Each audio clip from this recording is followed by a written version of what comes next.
On today's Patriot Nation podcast, we are joined by Ryan Kieran, also of Pat's Pulpit. We are going to, inspired by Tommy Karin, break down our 10 best Patriots of the Belichick era with a little bit of a twist.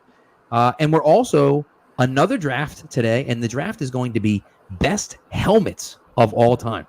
It's going to be a good one. So stick around, and let's cue the music. All right, fellas, we're back. And listen, I had a lot of fun last week. I got screwed with the number 2 pick. I got screwed, and it is what it is. What are you gonna do? It's listen, I don't know how Spags did it, but he cheated because I had the greatest early days Patriot, the most prolific scorer. I killed it, and then Spags won in a landslide, beat us by 20 points. It's just because he's so handsome. That's exactly why. The ladies getting in there. It was rigged, he says. Oh man. Well, it's, what are you gonna do? People like Spags, and you know what? Not only that, we didn't even say who was right. We did it anonymously. Yep. So we're doing it again this week. Keep your comments to yourself. You want to see a landslide? We put Spags' name on there, and he retweets it. He's gonna get 98% of the vote, and me and Pat will get 1. So. People will vote against me because it's me. They'll be like, "Oh, Pat, screw that guy. I'll vote against him." Exactly. I'll retweet it, and they'll be like, "No." Anyways, we're joined by Kieran today. Ryan, thanks for coming on, man. We appreciate it. It's good to see you. I don't think we've talked to you since the live draft show. Yeah, live draft. I've been on a little hiatus, a little Twitter hiatus. I'm recharging the batteries. Mac Jones, and he literally fell off. He did what he was going to do. Fell off the face of the earth. You guys can go to my profile at Ryan_Kieran on Twitter, and you will see I'm Mac Jones fan extraordinaire. So but batteries recharging. I'm ready for the season to get going. I'm ready to get that content started back up. Thanks for having me on, guys. I'm excited. Very nice. Very nice. Dog in the background. Very excited to be on the camera. Here's some noise. Got to get in the attention. There you go. By the way, for those of you watching on the YouTube, I do have the Toronto Raptors jersey throwback. Damon Stoudemire looks to be a new coach for the Boston Celtics. And so I had to rep my boy, Damon. He's my favorite player of all time. It's just a strange, I know it's bizarre that a player for the Toronto Raptors who went to college in Arizona is my favorite player of all time. But he is. And now he's going to be coaching. Especially coming from someone who's stolen a pass from Allen Iverson. It's very true. It's a good point. Yeah, he was my favorite, and then he got taken down a few levels. If you could steal from him, then he's a bum. No respect. That's it. So, yeah. It's like Groucho Marx is I don't want to be – I refuse to join any club that would have me as a member. Yep. So, anyways, so what we're going to do is I mentioned at the top here, we're going to break down our top 10 players of the Belichick era. What we're going to do, however – by the way, inspired by Tommy Karin, of course, who's done this, I think, with the last few years. He's in the top 50 Patriots of the Belichick era. So, of course, in his list, he includes Brady because he's obviously number 1, but he includes him on the list. We're not doing that. We're not including Tom Brady because everyone knows Tom Brady's going to be number 1. So we're like, oh, well, let's have 10 other guys on the list. So we're doing the top 10 players outside of Tom Brady. So this would be 2 through 11 for us of the Bill Belichick era. We are going to start at 10. Or at 11, however you want to do it, because it's not a surprise, right? Or it is a surprise, I guess, right? That number one pick. So we're going to go around the room. We'll start with 10 and then work our way down. Keegan, why don't you lead us off, my friend, with your 10th, 11th? Let's just do 10th. I mean, this is too confusing. We'll just say our 10th. We'll say top 10, no Brady. This is the Brady list. Yes, called the Brady list, and then we get our top 10 players. Yeah, so I'll go back from 10 to 1. 10 and 9 are a tie for me, but I did put one ahead of the other. I have Mike Vrabel at 10, Willie McGinnis at 9. Willie McGinnis is far and away a better player, but I mean, Mike Vrabel is just all the tight end stuff. I think Belichick called him the smartest player he's ever coached. He had all the intangibles. McGinnis had all the talent, and they worked across from each other for 3, 4, 5 years. And it was a hell of a tandem. So I had those 10 and 9. Number 8, Devin McCourty. Oh, wait. Do we want to – hold on. I think we want to go – do we want to do everyone? I thought we were going to do each. What do you guys think about doing since he just listed a couple? Let's do 10 through 6, and then we'll go 5, one at a time to 1. All right. So number 8, I have Devin McCourty. Phenomenal player. He doesn't really have the accolades, even though he should. But he's a guy who he made the switch from cornerback to safety. he's led the secondary for a decade now. Phenomenal player. Vince Wilfork, one of the most underrated players of the generation. That's a Hall of Fame guy who I don't know if he'll get in just because the nose tackle position is kind of dead. But a Hall of Fame type player. And then number 6, before we cut it off, who should be the first Belichick Hall of Famer, Richard Seymour. I mean, if he doesn't get in next year, it's the Hall of Fame's doing something wrong. So from 10 to 6, I had Vrabel, McGinnis, McCourty, Wilfork, Seymour. All right. I like it. Kieran. All right. So real quick, I just want to say I put a heavy premium on pure talent. I included a lot of factors, but pure talent got like a majority of the vote. So there are a couple names here, and I'll get to honorable mentions later, that I would have that probably had like better Patriots careers, but I put a premium on talent here. So my number 10 is Randy Moss. Short tenure, didn't win a ring. Obviously was in the most disappointing game of the Belichick era, but you have arguably the greatest receiver of all time who had his prime in here, set records. He's my number 10. Number 9 is Richard Seymour. Good case that he should have been higher. But yeah, it should be the first Belichick Hall of Famer, core piece of the early years. And Adam Vinatieri at 8, most clutch kicks of all time, most, arguably one of the only Hall of Fame kickers of all time. Number 7, I have Teddy Bruschi, one of the exceptions to that premium talent rule. He was never a top tier player, but he was the face of that defense in the early 2000s. Can't have this list without him. 6, Julian Edelman. Again, probably a little bit lower than you guys have him because I put a premium on like top tier talent, but also one of the faces of this later dynasty, and he has to be on the list. So that's my 6. I like it. For me, I got Rodney Harrison 10. I think that's a guy that, considering the circumstances, right? People forget they cut Loyal Malloy for him, who was the leader of that defense, one of the true cornerstones of that franchise before Belichick. I know, he didn't play there, for too long under him. But when you talk about the first Super Bowl they won, his impact on the team, Harrison had big shoes to fill. Came in, won 2 rings with them. Was had a bad reputation around the league. Came in here and ultimately, his career kind of took off. Obviously, Hall of Famer. I have Adam Vinatieri 9. That might get a lot of heat there. Obviously, the big kicks, the clutch kicks, but he's 9 on my list. I got Richard Seymour 8, Randy Moss 7, and Willie McGinnis 6. I think what we'll see here is a lot of people will have similar guys ranked sometime in a lot of different inside the top 10. But I kind of just based mine off tenure with talent. Obviously, Moss may be the most, outside of Brady, the most talented player Belichick's ever had when you speak about what he did here. But like you said, didn't win a ring, was only here for a few seasons. But I feel like you have to put him in here because of the record-setting year and really what he did for Brady. I mean, kind of his career took off after that. That's a good list. It's a good list. All right, so for me, number 10, Adam Vinatieri, because, I mean, it's Adam. I mean, how can you – if he doesn't hit that kick in the snow, none of this happens, right? Think about this, and this is one of those crazy things where you think about, if Adam misses that kick in the snow, Brady ends 2001 without winning a playoff game. And so, yeah, I guess you probably keep him and trade Bledsoe, but how does the fan base feel about a player who sucked in the snow in his one playoff game and then lost, right? And then got bailed out by a call that didn't matter, right?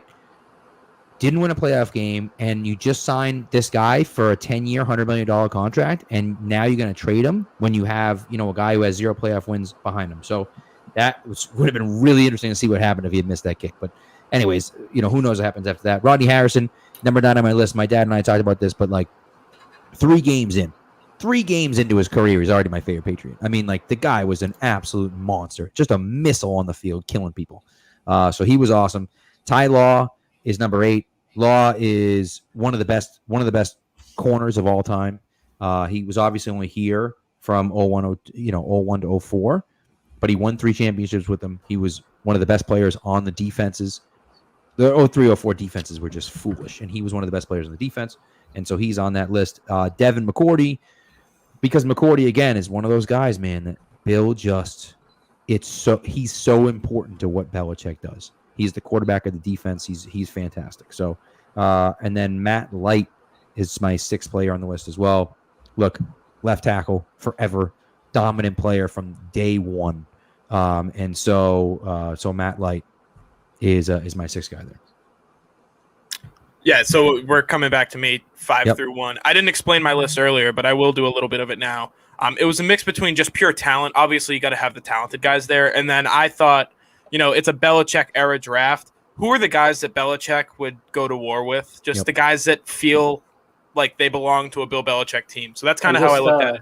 Just to clarify, are we doing we're going around with all of our fives, or are we doing 5 to 1 each person right now?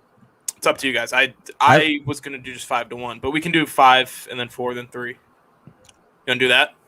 Yeah, we can do that.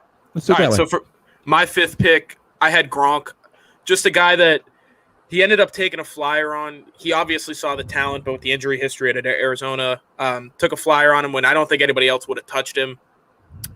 And he ended up becoming the greatest tight end of all time in the system that Belichick, chooses to run on offense. And out of all the players on my list, I think he fits Belichick the least. Just that they're nothing alike, but it's that beautiful thing where these two guys have nothing in common, but they create magic together. And Gronk's the greatest that's ever played his position. He fell a little bit to 5, just the way it ended, and the refusing to retire until after the draft and free agency and stuff like that. So it was a tough ending, but the career, that 9-year stretch where when you had him on the field, you were going to win the football game. That's kind of just how it went. If he was playing, you guys were going to win. So Gronk at 5. And then I think it's to me. My 5 is Devin McCourty, probably my favorite Patriot of all time, for being honest.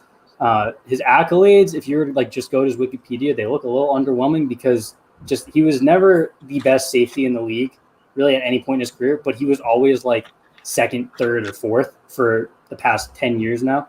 You think of when you think of this second run, this defense, it's this guy and it's Devin McCourty and one other guy who I'll get to in a minute.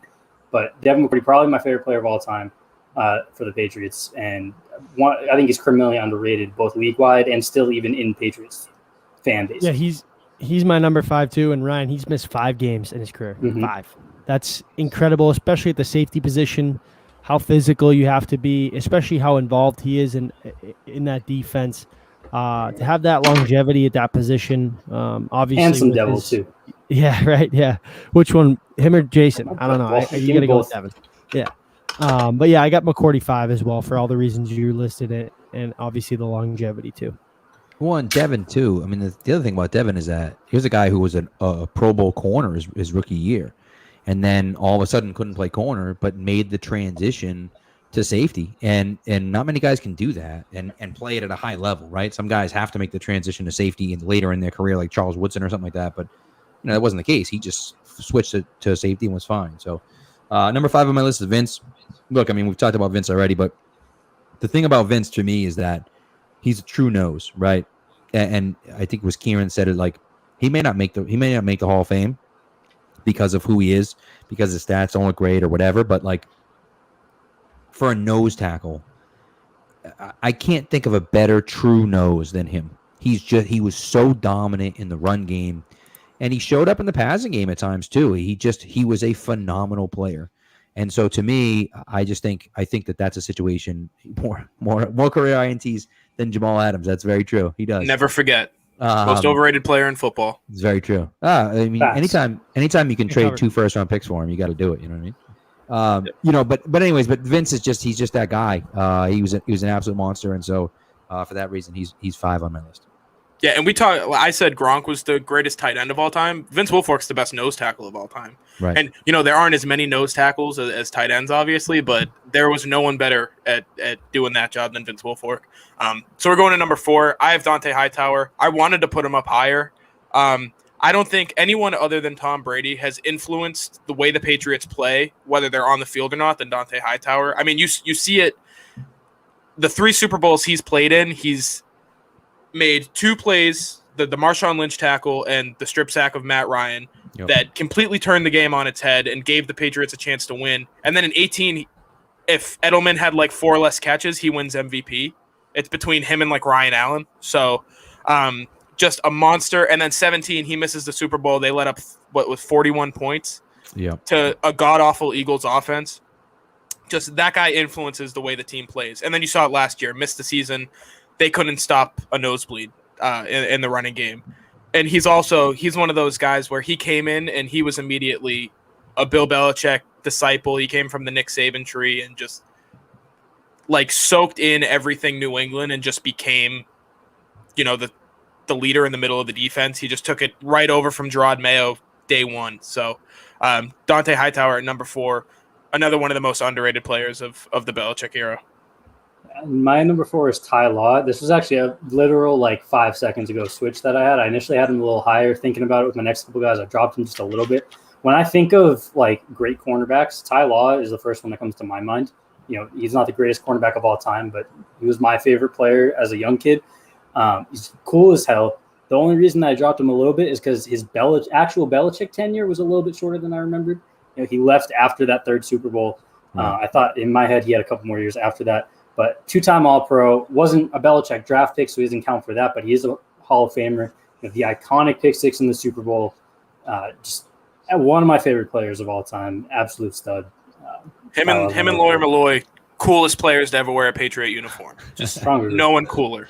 Those 95 pictures, 96, where they're wearing do-rags and just killing it. That one from the Belichick Parcells 30 for 30, where there was a team picture, but he was knelt down right next to Belichick. That was my profile. That was my Twitter Abby for 6 months. It was just so cool. Mm-hmm. So cool. So cool. My number 4, Gronk. Keegan, you touched on it a little bit. I think when you look at how important he was to their offense, especially he blossomed right after Moss, right? Brady just replaces Randy Moss leaves, Gronkowski comes in. And when you talk about his rookie year, how hard it is, we talk about it all the time for tight ends to come into the league and learn that position and truly TJ Hawkinson, for example, right? Obviously a high pick. Everyone kind of wrote him off year one. They just don't understand how difficult it is to be able to learn that position and produce. And what did he have? 10 touchdowns. Yeah, 10 touchdowns as a rookie. As the games went on, Brady started to get more trust in him. He's very hard on him. Best player at his position of all time. People are a little sour about the way it ended, but I think that's a player when you look back, when he's all done, maybe in the next 5 to 10 years, you'll really appreciate what he did here more. So Rob Gronkowski for, what do you win, three rings? Yep. So there you go. Number 4 for me is Teddy. Bruschi I think when he retired, right, Bill got on and said he's the perfect player, right? He's the perfect player. And so that to me is enough, right? And Teddy's a guy that worked his way into the league, and Ryan mentioned earlier, he didn't have all the talent. Now he finished as, I believe, the career sack leader in the Pac-10 ever. But as an NFL guy, being really an undersized D end to go to a middle linebacker at that size, is crazy. And he embodied and epitomized what the Patriots were back in the day, right? Ripping that ball out of away in the Colts game was insane. I don't think I've ever seen anyone do that ever. And for him to do that, it just embodied what the Patriots were and why they were always so much better than the Colts. And Bruschi, for that reason, is 4 on my list. Oh, it's to me. Number 3, Adam Vinatieri. You don't win 2 Super Bowls without him, and if you put every specialist in the history of the league into a draft, he's the number 1 guy. If you're picking one, it's going to be him. So, greatest to ever do it at his position. Hand delivered you 2 Super Bowls. Definitely 0-1. Without those 2 kicks, you don't even sniff going to the Super Bowl. He kicked the one in the snow to make it go to the overtime, and then he had the game winner on top of it. So, just a legend, absolute best. When you're that good and you've influenced the team that much, he's got to be that high for me. So Vinatieri at 3. Yeah, my number 3 is Vince Wilfork. You guys have already touched on it. Keegan was the one that said, I don't know if he's Hall of Famer, but he should be. It's really a shame if he's not. He has a first-team All-Pro. He has 3 more second teams, 5-time Pro Bowler, 2-time champion. I know NFL is not like NBA where they include college in it, but he was a national champion at Miami. When I think of that middle group of Patriots, he spans the end of the first era, that entire middle era where they were consistently great but couldn't win, and then that third, and then he finished his career with another Super Bowl in the Seahawks one. Just maybe the ultimate Patriot, in my opinion. one of my favorite, again, another one of my favorite players of all time. Another one that was the best player at his position at his peak, and he was there for a long time, and just really an anchor of the defense through that middle period. The only reason you can make an argument he's higher, and it's just that timing. It's like he was like slightly luckier than Mankins, where Mankins came in right after they won one and left right before. He just got to get those bookends instead. For me, Teddy Bruschi, Pat, for everything you said, and people forget too, right? He came back from the stroke. If you haven't read the book, The Dynasty, it's unbelievable. They talk a lot about that year, how he was so crushed, had to retire, and he really missed it, and went into Belichick's office, and basically, he was like, you need to get clearance from this. He did, came back and was the biggest, you talk about Hightower being the heart of the defense. That was him. I mean, number 24 and 54, if you wear that in New England, you're different. Like, unless you're like, who was his name? Cyrus Jones wore it for a little bit. Other than that, for like if you wear those two numbers, like it's like 87, do you retire it because of Coates and Gronk, like 54, Bruschi, Hightower, like they should. David Givens too, right? So it's like the anti. That'd be a little cool thing. Was like it 19, retiring numbers? That is just 17. Like 17. Yeah, it's Aaron Dobson, AB goes on. We won't talk about that. It's the anti. Those numbers are the anti-17. Yeah. No, you're right though. That game when he came back against the Bills, I think on a Sunday night, and that was Foxborough was so freaking loud that night. It was seeing him run out of the. I mean, I still get chills thinking about it. Like seeing him come out of the tunnel, like what the hell was he doing on the field? And it was unbelievable. So 3 on my list is Richard Seymour. We've already talked about it. Like he just was dominant. He's just an absolute force, and again, should be the first Belichick Hall of Famer, and very, very well deserved. Yeah, number 2 for me, Teddy Bruschi. My favorite football player of all time. I grew up idolizing Teddy Bruschi. When I first signed up for football, they gave me number 68, and I walked up to my coach. I was 8, and I told him, if I don't have 54, I'm quitting, because I'm a Teddy Bruschi guy. So my favorite football player of all time, and Spags talked about The Dynasty being a great book. Never Give Up, his book of, the comeback after the stroke. He tells a story where he used to wake up in the middle of the night when his wife would feed his newborn son, and he couldn't see the left side of the clock because, the blindness in the eyes. Mm-hmm. And he woke up one day and he could see it. He could see the little battery sign in the clock, and he was like, oh, I think I can play again. Like, if I can see, that's all I need. Like that's all I need to play. So that story alone, like, has him in the top 10. And then the big moments, the clutch plays, being the leader in the middle of the defense. And as you talked about earlier, Pat, he's an undersized defensive end, and he's too slow to play linebacker, and he ended up doing both at a very high level. So that's a guy you can't help but respect, the kind of player that he was. So Teddy Bruschi at number 2 for me. And my number 2 is the other 54. It's Dante Hightower. Outside of Tom Brady, no one influenced the 3 Super Bowls in the second half of the dynasty more than Dante Hightower. He had a case for MVP. He was like MVP runner-up in all 3 of them, in my eyes. Yep. Technically James White in the Falcons won because Brady won it, even though White should have. But he was the unsung hero of all 3 of them. He's consistently been, other than when he had that couple-year stretch of injuries and he was working back from that, he's consistently been a top-tier linebacker, the best run-stuffing linebacker, and the best pass-rushing off-ball linebacker in football. Even now, obviously took last year off, but he went out as the best pass-rushing off-ball linebacker in football. Just does it all, gives them so much freedom. I hope he's back to his form in 2019 because we'll see the difference that he makes on his defense. My number 2 Patriot of the Belichick era is Dante. Me too. My favorite stat of might be of all time that I dug up, and he actually retweeted it last year during COVID, just digging around trying to find something that was cool. And Dante Hightower, since his freshman year at Alabama, his season has not ended in a major championship game only 3 times. It was he played in like the Capital One Bowl, the Sugar Bowl, and then they lost in the wild card game in 2019. Mm-hmm. So that dude's been literally played the highest of stages for the last 11 years of his career and has played in every single one of them. When you talk about that guy's been in the leagues, when did he come in? 2012. Yep. Other than 2019, his season hasn't ended no less than the AFC Championship game. Right. Like, come on, man. Like, that's crazy. I mean, you obviously come from Alabama, the history there, but then to do it in the pros, He's a winner, man. That's right in the heart of your defense. Somebody that knows how to win big football games. And to do it immediately.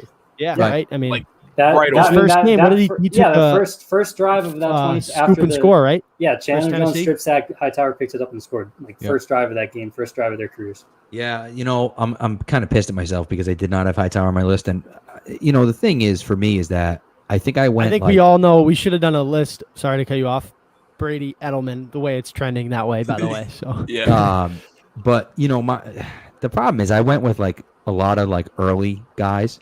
Because I love like those early teams. Well, that's also I was gonna say that's like a little age difference. We're a little bit younger than you are, so that was kind of both our like peak fandom growing up was these later guys. Right Your there. peak fandom growing up was those early guys. Right. Those were like my childhood favorite players, and these newer guys are like my teens now. Yeah.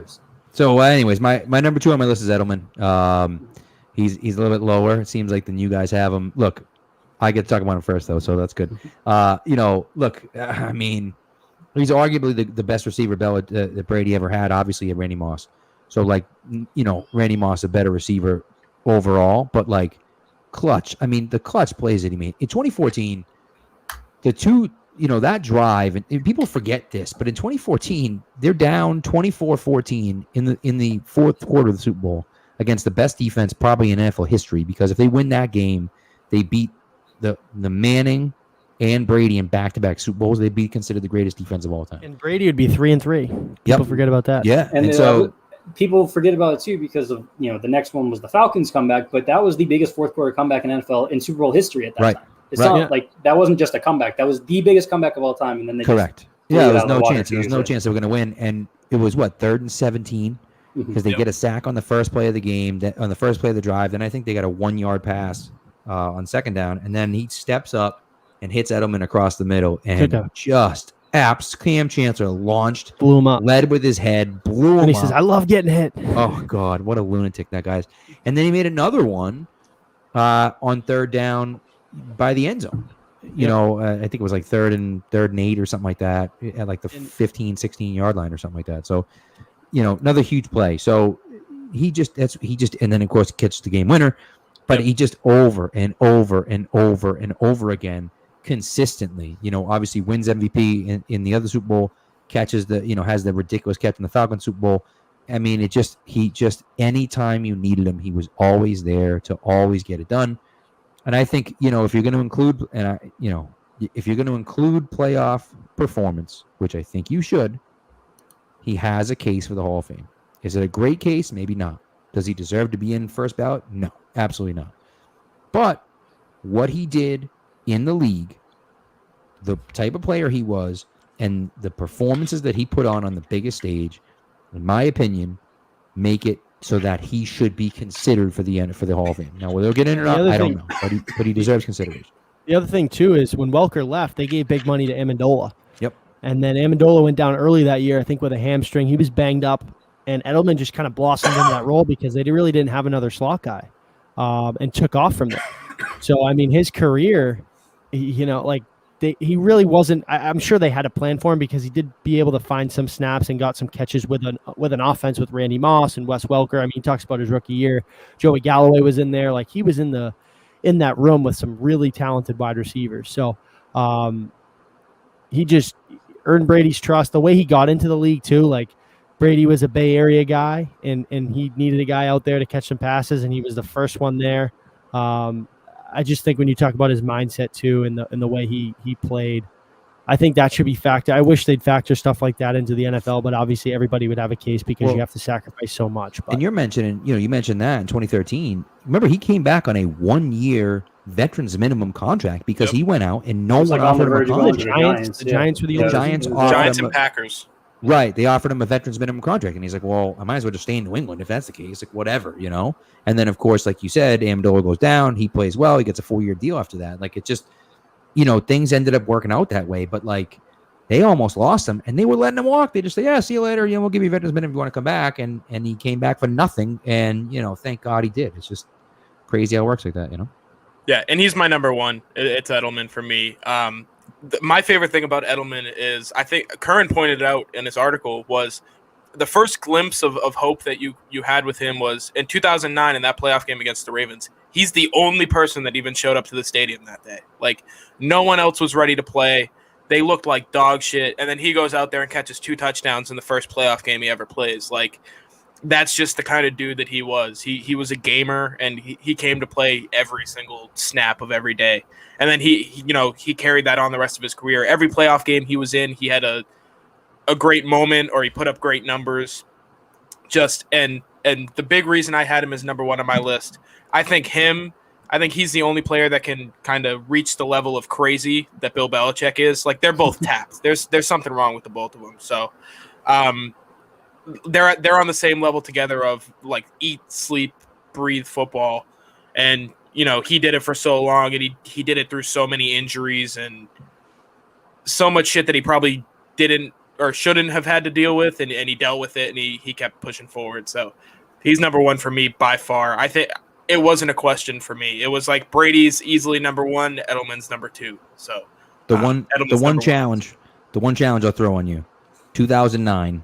That game, Edelman showed up. The only other guy to show up was Kevin Falk. Kevin Falk, that's right, balled out. I mean, listen, he didn't do much, but he had 6 catches, 14 carries, 52 yards. So, I mean, their defense was suffocating and dominating, but like he was out there busting his ass, and everyone else just sucked. And so Kevin's the only other guy, But without Edelman, that would be known as the Ray Rice game. So shout out to Julian Edelman for taking that out of the history books. Yeah, I'll be the fly on the wall a little bit here. I did, I had Edelman 6. I mentioned it's like I said at the beginning. I put a premium on talent here, and the reason he was 6 is because the top 5, in my opinion, are all guys that I would say should be Hall of Famers, Pro Football Hall of Famers, not just Patriot Hall of Famers. If you're talking about the contributions to the Patriots portion, he is on my list. He's probably only right behind Dante Hightower, if not above Hightower. My number 1 is Gronk, greatest tight end of all time. Again, someone mentioned it before. I think it was Spags. You go from Randy Moss to Gronk. You lose Moss, but you gain that top tier, pass catcher that's the best at his position that no one can do anything about, and you just extend Brady's reign. You keep the Patriots offense moving along, and they really, Brady and Gronk and Moss first, but Brady, Moss, and Gronk really shifted the identity of the Patriots from a defensive team to an offensive team. Like the early 2000s, Bill Belichick was this defensive mastermind, and they just did what they had to do on offense to go win. And then from about 2007 through like 2015, or 2014, that was all offense, and they were just hiding the defense for half a decade, and they were able to do it and still play at a high level because of Brady, Gronk, and Moss. Obviously went out on a little bit sour terms. Pat will, complain all day about losing Jared Cook because of Gronk's delayed retirement. But, if you're holding out those ill feelings towards him, once he retires, once he gets some time, once he goes into the Patriots and the NFL Hall of Fame, I hope it comes back to you, because that is, outside of Tom Brady, the most talented Patriots player that may ever put on the uniform. I agree. You guys know my one, so let's get in this helmet. Well, my number 1 is the same as Ryan's. Shocking. In a shocking turn of events. It is. Gronk's my number 1 because he's friggin' Gronk. I mean, like, he's the best player. He's like the best player. Like, what am I going to do? Not put him number 1? I hated the way he left. I'm still pissed at him about it. I'm sour about it. I'm going to be sour about it probably forever. But it is what it is. And, you can't deny the talent level out of Gronk. And so he's my number 1. I will say, I don't know if you guys read Tom Curran's article, like saying that he was coming out with the top 50. And he mentioned that Gronk was 9 when he did it in 2015, and he might not move up because of the way that he left. And he mentioned 1, the retirement, and 2, threatening to blow up the Patriots salary cap if they didn't trade him. He was never coming back to play in New England last year. He basically gave you a chance to get a free draft pick to send him to go play with Tom Brady. So then you got to go root for Brady and Gronk instead of just Brady in the Super Bowl this year. So anyone if you want to be mad about the retirement, I disagree with you. I think there's an argument you can be made. I won't call you crazy for that. If you're mad that he then wanted to come back and they traded him to Tampa to go play with Brady, like, get out of here on that part. Yeah, I want to be very clear. I had him at number 6. Has nothing to do with the retirement. Couldn't care less. That's just the way my brain works. Is I thought of a bunch of other guys and wrote them down first. So. I have a couple honorable mentions that I could make a case should have been top 5. Like my honorable mentions were Willie McGinnis, Matt Slater, Matt Light, Logan Mankins, Mike Vrabel. Was my next 5 off the list. I could have made arguments for all those to push top 5, and they didn't even make my official list. So it's not an easy challenge. It's very true. Very true. Troy Brown too, and we talked about it a little bit off air, me and Keegan, because Troy, great player obviously, but really had one 2 phenomenal years with, well, I guess 3 because 2000, I suppose, but 3 great years of Belichick. Was here up to 07, but like really didn't do anything after the 03 season. So really after the 02 season. So, and then Gilmore and Wes Welker. Like, I mean, the numbers Wes Welker put up were stupid. He didn't win any Super Bowls, but the numbers he put up were ridiculous. So, guys that I think are just outside. So, anyways, as Spag said, we're going to get into a draft this week. Our draft this week is the best helmets in NFL history. So, this is inspired by the fact that the NFL just came out with new rules saying you can now wear more than one helmet next year, supposedly, and then there's all sorts of red tape because the NFL sucks. But nevertheless, it's really like 3 years from now. But it's that's so stupid. Whatever. But regardless, so we're like, let's do the best helmets of all time. So we are going to do a draft of the best helmets of all time, similar to what we did last year. We're going to put out another graphic. We'll have 4 people this time, and again, it will be anonymous. Spags absolutely crushed Keegan and I last week with his team. He had a solid team. Solid team. I'm not salty about it at all. He had a solid team, and that's the way it goes. So this week, the order is going to be Ryan Kieran, me, Spags, Keegan, and of course it's the snake draft, so then we'll go Keegan, Spags, me, Kieran, and then Kieran, blah, blah, blah. You got it. So we're doing 4 rounds again, I believe, and so we're going to start us off. Ryan, Kieran, all right. Start us off. I'm a little bit bummed that I got the first overall pick because I have a top 5, and I was really hoping to just guarantee myself 2 of them. I'm a little bit out there. I didn't realize we were going to be doing voting. I'm willing to bet that I will come in last in voting here because I feel like my list is a little out there. My first overall pick, and I also want to say I don't have team allegiances when it comes to this stuff. I think that the Yankees logo is the best sports logo of all time. So just, divisions, anything like that doesn't play in here. My first overall pick is the Dolphins 1997 to 2012 helmet. I love the fit. I love the Dolphin with the helmet on it. Dolphins colors are some of my favorite in sports. Candy ass, but it works, especially for Miami. It fits their vibe really well. Dolphins have always been a team I've struggled to hate, even as a division rival. And as a division rival, that no matter how good they are, gives the Patriots problems. But I've always loved their uniforms, loved their helmets. I think that helmet was their prime before they went to this, business analyst type Dolphin logo. So Dolphin 1997 to 2012 helmet is my first overall pick. That cartoon Dolphin is very cool. Like we talk about cool. Yeah. So cool. Like he looks what's like his he name? wants Like to, Finn. He looks like he wants to fight you. He's awesome. He's like pissed off. The sun around him, the helmet on it. Smoking a butt. Like, Yeah. Great. Ripping cigs. Yeah, it's sick. All right. I'm pretty pumped because I have my number 1 pick. I'm getting second overall. I'm pretty excited about it. San Diego Chargers. I mean, come on now. San Diego Chargers with the lightning bolt and the number. I mean, come on. So now. real quick, do you want the LA Chargers like right now? No. Or you want the old school? With the number? Back in the day with the 1960s, like Lance. 60s, early 70s. Okay. Oh man, those helmets are dope as hell. Again, with the lightning bolt and the number underneath it, I can't beat it. So that's my pick there. It's great. Before Spags goes real quick, I just want to say about those helmets. They did it all the way up until last year. They used to put each player's number on the chin strap. That's cool. Mm-hmm. That's very cool. Just a slight little thing. I used to want the Patriots to do that so bad. Like that'd be awesome if the Patriots did that. And then I don't know if the NFL told them they couldn't do it because the Chiefs used to do it too, and they don't do it anymore. So it's tough. But I like that. That was a nice little wrinkle to it. There you go. For me, I get my number 1 pick, and I'm biased, and I'll probably win because people will side with me. The Pat Patriot helmet. I'm a sucker for the white helmets. I think it just looks so clean. And I always say, say what you want about Cam Newton's play. I certainly do. We have obviously differing opinions with the 4 of us in here. That dude wearing a white or the reds would look so fire. That dude can rock a uniform, man. Like his steez is off the charts. That white helmet, the Pat Patriot, they got to go back to those. They are fire.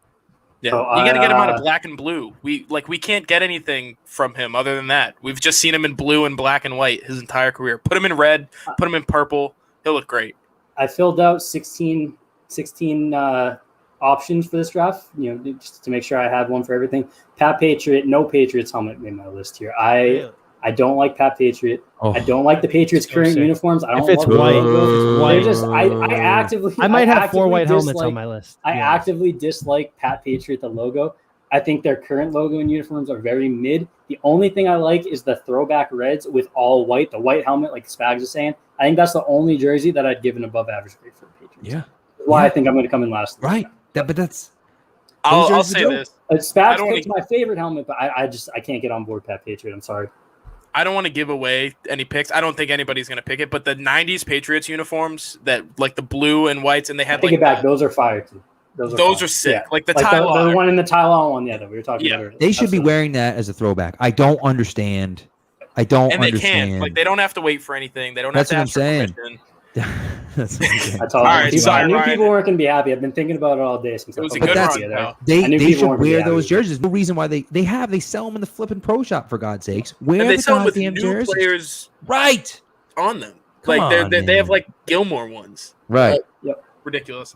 So it's my turn. Do it. Spags just said it. White helmets are elite. The Houston Oilers helmets from back in the 80s. Yep. Yeah, that's fire. Yeah, that was a dope. The best helmets, that was my number one pick. Those are the best helmets of all time. That was one of the ones in the grouping I had mentioned. Look at that. We all got our number one pick. How about that? Yeah. Red, white, and blue on a white helmet. Can't beat it. Those were number one for me. Warren Moon. I bought a Warren Moon jersey like 3 days ago because we talked about this draft, and I was looking at pictures, and I was like, that's a cool jersey. So I bought that. And then Earl Campbell's like one of my favorite players of all time. Yep. So glad to have gotten that one. Yeah, I didn't think it was going to make it back to me, but that was one of the ones in that group of five I was talking about. It's absolutely nice. Helmet. Very with coming back around. The Falcons 1970s helmets, the red ones with the gold and black stripe down the middle. I don't know if anybody else likes them. They're the best helmets. Cool. They're so cool. Gold, just a slight little bit of gold on the outside of the black stripe just sets it off. It's very Atlanta to me too. Like if a helmet represents a city, love that. So 70s Falcons uniforms. That's my second pick. For me, this might be I don't know if anybody has it, but I loved the Brian Bosworth Seahawks, that those gray helmets that matched the kind of the royal blue. It almost like Patriot-esque if the Patriots were to wear kind of more royal blue jerseys. I like that. The green in there, that color scheme's nice. It reminds me of like the Hartford Whalers. Like I always loved those jerseys being a hockey guy. So the gray Seahawks, I think what was that in the early 90s, like the 90s. Bo Jackson. Yeah, the 90s. Yep. All right, there you go. I'm gonna go a little off the beaten path here. I'm gonna go with the Cleveland Browns. No, I'm just kidding. No, Cleveland Browns, worst jerseys ever, or worst helmets ever. I'm sorry. I'm gonna go same state though. The Cincinnati Bengals. Yeah, those are dope, dude. I love just the stripes going across. I mean, it's just so cool. So Cincinnati Bengals, my pick in the second round. All right, and that's one. Just real quick, that's never going to change. They're never going to change those helmets. And they should tweak them a little bit this year, but the core design should stay. But the stripes and that's it. They'll never change it. Yeah. I'm thrilled because I mentioned that top five. The only one that's gone right now is that Oilers. So I get my number 2 here. And that's the 49ers current logo or helmet, which is it's been their helmet since the 60s. Minor tweaks. They tried to change it. I don't know if you guys know that story. They tried to change it, got such backlash that they immediately reverted, which good for them. It was like the 49, right? They put in there. It was awful. It was terrible. And I think for my money, the 49ers have the best uniforms in football, maybe in all of pro sports.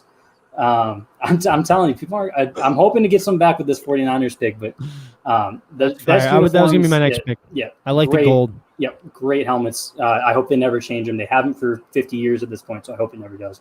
And then my next pick is probably one that not many people are going to think about. The Washington football team, current ones with no logo, just the numbers on the side.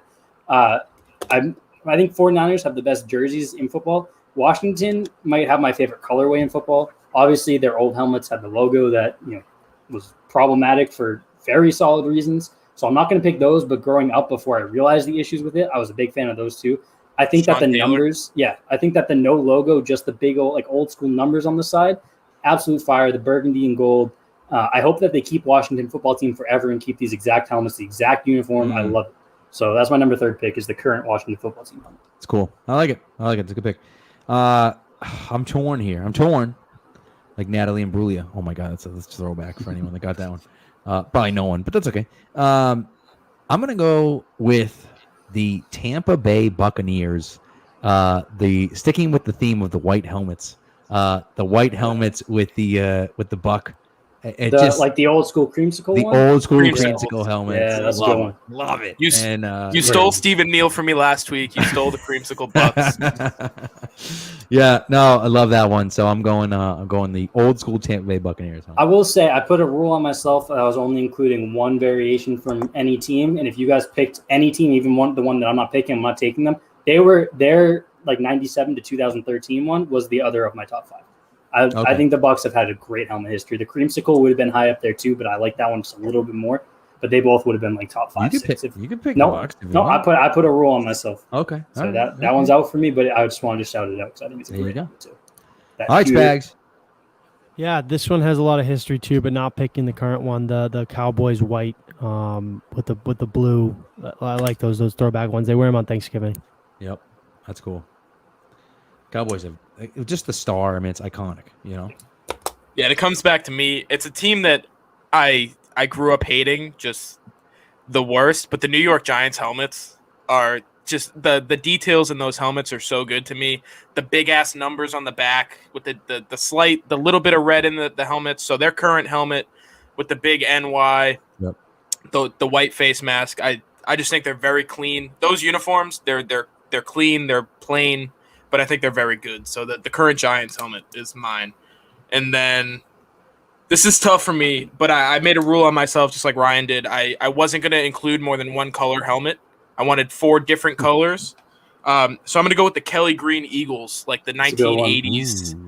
Randall Cunningham, Vinny Papali, or whatever that guy's name was. Those Kelly Green helmets with the bird. I think whoever decided to put just eagle wings on the helmets should be worth millions of dollars. The Vikings tried to do the same thing, but their Viking horns are just flat. They don't pop. The eagle wings I didn't know what they were. Yeah. The Vikings could have a sick helmet if they redesigned it, but the Eagles as a kid, I had no idea what the Vikings helmet like. I was like, what the hell is that? They look like Italian horns, not like actual like Viking helmet. They look like they should be the Rams, right? Yeah. You know, it's so that's my last pick is the Eagles with the wings. Kelly Green, the 70s version. There you go. All right, Spags, final pick, sir.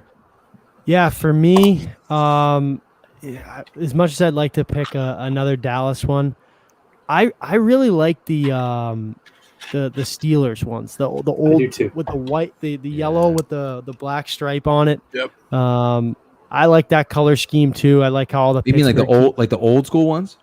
No, like they've worn them a couple times. Yeah, like the yellow ones, right? And I don't know if they have the logo on the side, but it's logo on one side. I like that color scheme. And like I said, I like how Pittsburgh, all their pro sports teams are all the same colors. So yeah, I'm gonna go with that. As much as I hate that team, I'm gonna go with the Steelers. That's solid. I won't go variation either for you guys.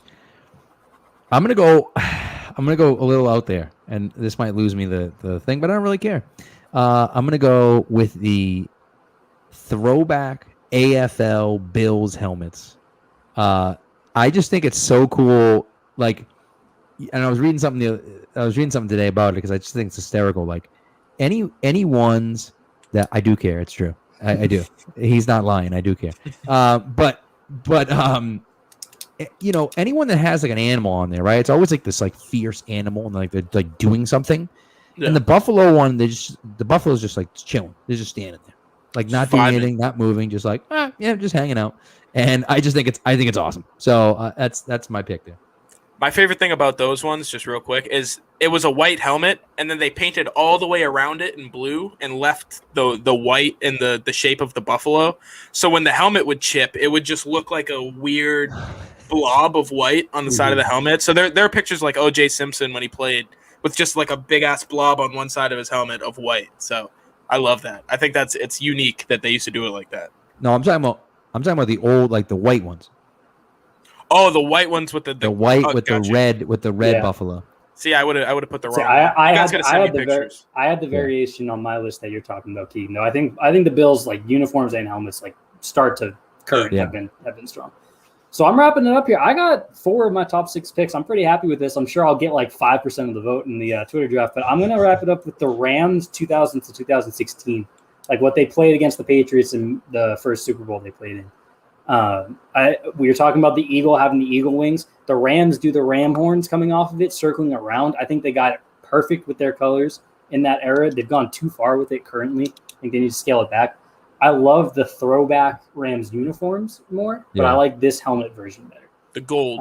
It's like a dark blue and like a darker gold. I have the picture pulled up. I'll send it to you for the graphic, but that's what I'm going to wrap up the draft with. I want to also shout out the Saints current helmets and the Ravens current helmets. Those would have been my next two picks.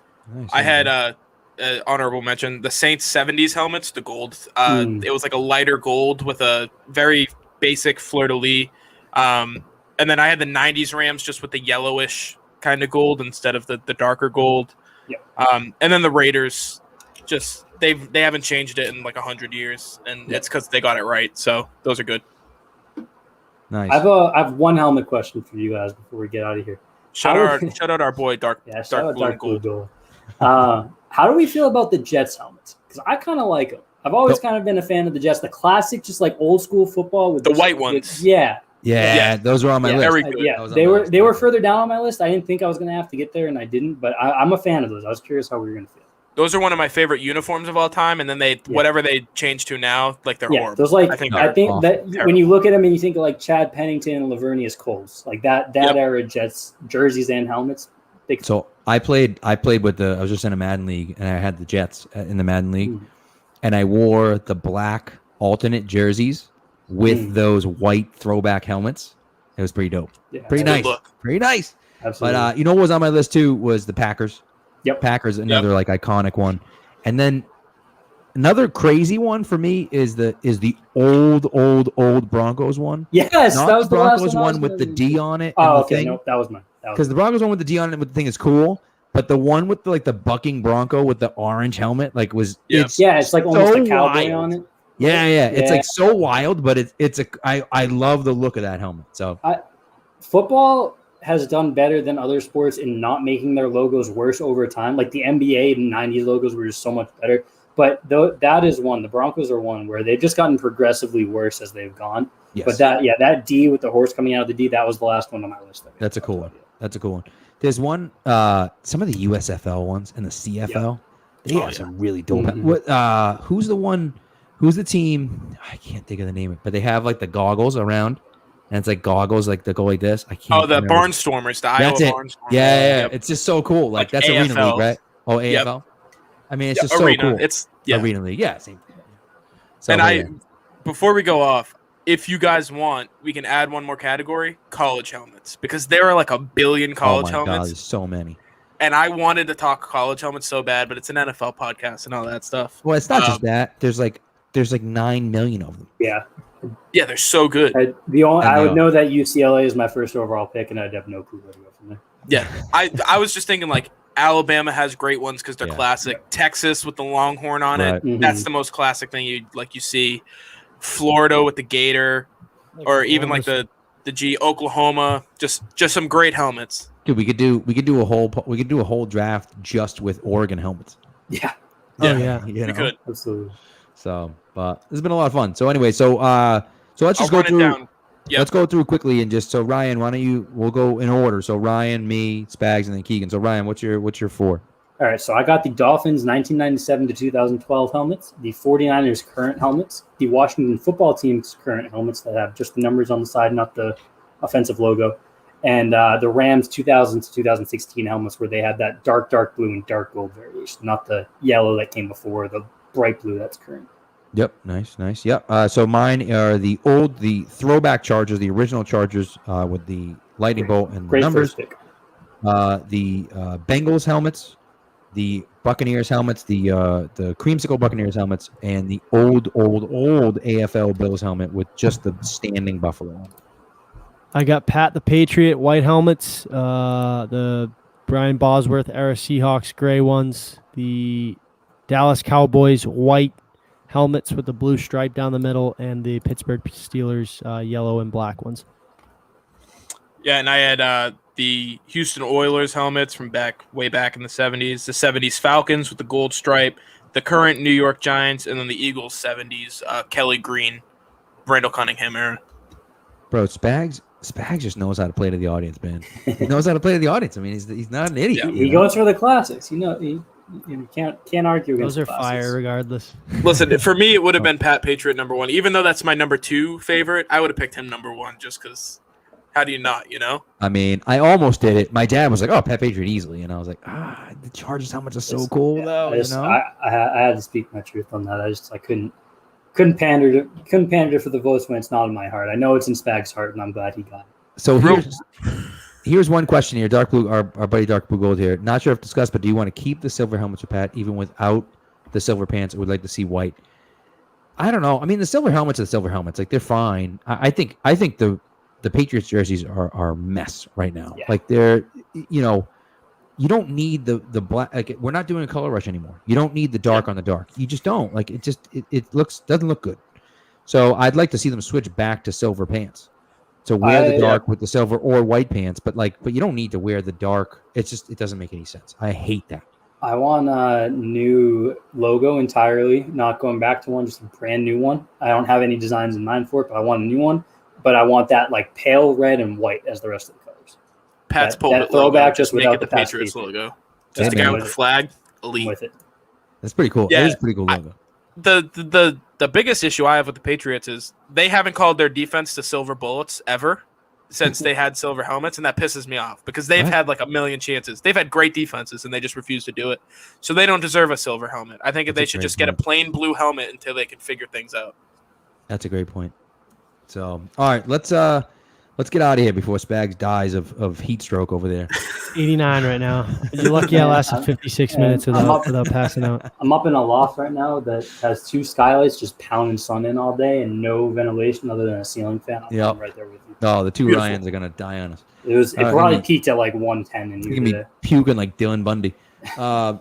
Anyways, all right, so that's it. Gross. Thanks for tuning in, guys. We appreciate it. We'll be back next week with another draft.